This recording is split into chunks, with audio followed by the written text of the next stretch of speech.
Question number 16 देखिए प्यारे बच्चों। क्वेश्चन नंबर 16 ये कहा है, बड़े ध्यान से देखिएगा कि 1 से लेके 31 तक के बीच में m संख्याएं हैं। 1 से लेके 31 के बीच में m संख्याएं हैं। तो हमने संख्याएं मान ली a1 a2 a3 a4 a5 a6 a7 up to am तक। ठीक है, तो सबसे पहले तो कुछ इंफॉर्मेशन हम निकाल लेते हैं। जैसे पहला पद क्या हो गया प्यारे बच्चों, 1 हो गया। अंतिम पद कितना हो गया प्यारे बच्चों, 31 हो गया। और पदों की संख्या कितनी होती है, ये संख्या कितनी है, m है ना।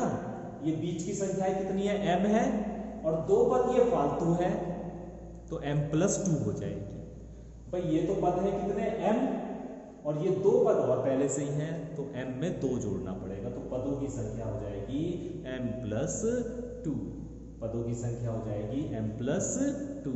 और प्यारे बच्चों अगर मैं ये पूछूं ना आपसे कि m+2वां पद, m+2वां पद मतलब आखिरी पद, m+2वां पद का मतलब है आखिरी पद, आखिरी पद का मतलब है ये। ठीक है, चलिए आगे बढ़ते हैं। कहा है 7वीं संख्या। प्यारे बच्चों 7वीं संख्या कौन सी है, 1 2 3 4 5 6 7, ये है 7वीं संख्या। और पद कौन सा है ये, 1 2 3 4 5 6 7 8, 8वां पद है ये जो 7वीं संख्या है ये 8वां पद है।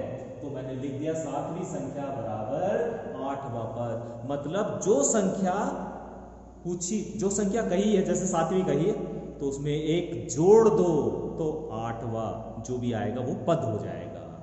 7वीं संख्या पूछा है तो एक जोड़ दो इसमें तो वो 8वां पद हो जाएगा।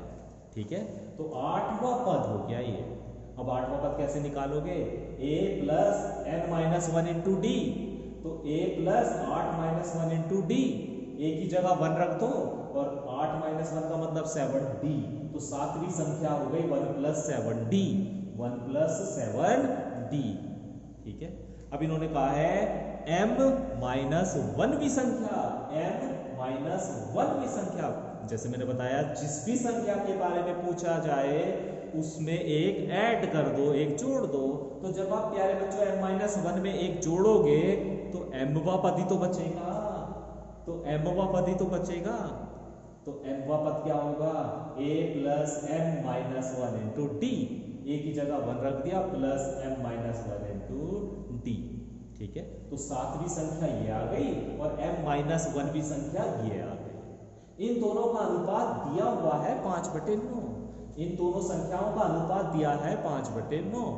आर पार गुणा कर लीजिए, गुणा करने के बाद कैलकुलेट कीजिए तो d का मान आपके पास मिलेगा 4/5m-68। आर पार गुणा कर लिया प्यारे बच्चों, 9 की यहाँ कर लीजिए और इस पूरे की 5 में कर लीजिए जो कि यहाँ पे करके दिखाई गई है ना। जब इसे आप देखोगे तो उसे आसानी से आपको समझ में आ जाएगा। तो d की वैल्यू आ गई प्यारे बच्चों 4/5m-68।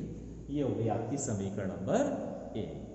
ठीक है, अभी फिर वही बात, अभी बताया मैंने अंतिम पद। अंतिम पद को क्या कह सकते हो आप, m+2वां पद कह सकते हो, नहीं कह सकते हो। अंतिम पद को हम क्या कह सकते हैं, m+2वां पद। तो वही लिखा मैंने, देखो यहाँ पर अंतिम पद बराबर m+2वां पद। और सूत्र वो है आपके पास a plus n-1 into T. a plus n की जगह m+2 आ जाएगा, a की n की जगह m+2-1 इंटू टी। और अंतिम पद कितना है, 31 है। a कितना है, 1 है, m+1 हो जाएगा ये वैल्यू m+1 हो जाएगा इंटू टी। तो प्यारे बच्चों 1 को इधर ले आओ तो 30 हो जाएगा ये। यहां से d की वैल्यू एक बार और कैलकुलेट कर ली तो d बराबर आ गया आपका 30/m+1। एक d की वैल्यू यहां से निकाल रखी है समीकरण 1 जिसे माना, एक d की वैल्यू ऐसा करने से समीकरण नंबर 2। अब एक ही समांतर श्रेणी है प्यारे बच्चों, क्या d की वैल्यू अलग होती है, d तो एक सही रहता है। कोई सी भी दो संख्याओं को आप सब्ट्रैक्ट करो d तो एक सही आता है। तो इसका मतलब क्या हुआ कि ये d और ये d दोनों इक्वल है, दोनों बराबर है। तो दोनों को बराबर रख लीजिए, समीकरण 1 व 2 से दोनों d की वैल्यू को इक्वल रख लीजिए और इसे आप हल कर लीजिए। हल करने के बाद आपको m का मान मिल जाएगा। इन दोनों d को आपस में बराबर रखिए, क्योंकि d एक समांतर श्रेणी में d अलग नहीं हो सकता, d एक सा ही रहता है ना। तो ये वाला d और ये जो d हमने यहाँ से निकाला है, इन दोनों d को बराबर रखा, हल करा, हल करने के बाद m की वैल्यू आपको मिल गई है। तो प्यारे बच्चों, इस एक्सरसाइज में आपको इतना ही काम करना है ना। अब मैं कल से आपको नई जो श्रेणी है, गुणोत्तर श्रेणी, उसके बारे में मैं कल से बताना शुरू करूंगा और उसके बाद उसके हम क्वेश्चन करना शुरू करेंगे। Thank you very much.